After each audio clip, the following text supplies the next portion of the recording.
Hello everyone, welcome back to my new blog. তো সবাই কেমন আছেন? আলহামদুলিল্লাহ, আমিও ভালো আছি।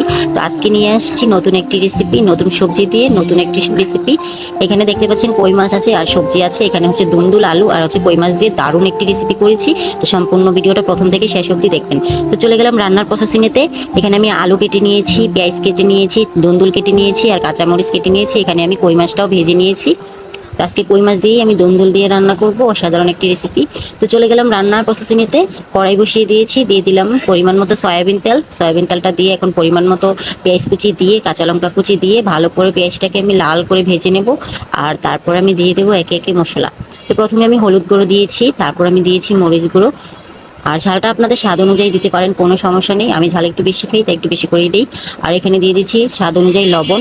তারপরে দিয়ে দিলাম 1 চামচ ধনিয়ার ফাঁকি। এই তো, এগুলো দিয়ে এখন আমি আদা রসুনটা দেবো। সেই সময় আমার আদা রসুনটা পুরাটা পড়ে যায়, ফ্রিজে ছিল।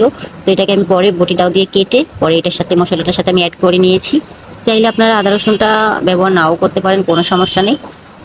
তো আমি আদা রসুনটা দিয়ে পানি দিয়ে এখন মশলাটা আমি 1 মিনিটের মতো কষিয়ে নেব ভালো করে, যতক্ষণ না তেলটা বেশি না আসবে মশলাটার উপর, ততক্ষণ আমি কষিয়ে নেব। এই তো আমার কষানো কমপ্লিট হয়ে গেছে। এখন আমি আগে আলুটা দিয়ে দিব। আলুটা আমি আগে দিয়ে ভালো করে কষিয়ে নেব, মানে আলুটা একদম সিদ্ধ করে নেব। আর যেহেতু কেউ বলেন কহি, কেউ বলেন কইটা। তা আমাদের গ্রাম অঞ্চলের ভাষায় বলে কইটা।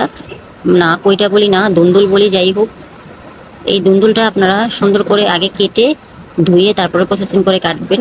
তো দেখবেন পানি উঠবো না। এই দুন্দুলটা কিন্তু প্রচুর পরিমাণ পানি উঠে।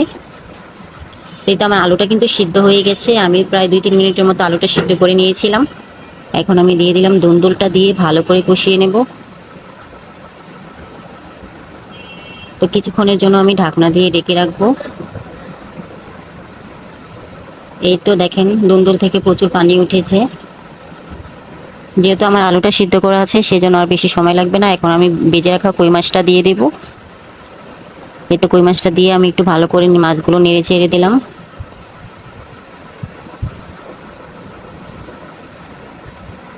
এই রান্নাটা করতে কিন্তু বেশি সময় লাগে না, ঝটপট হয়ে যায়।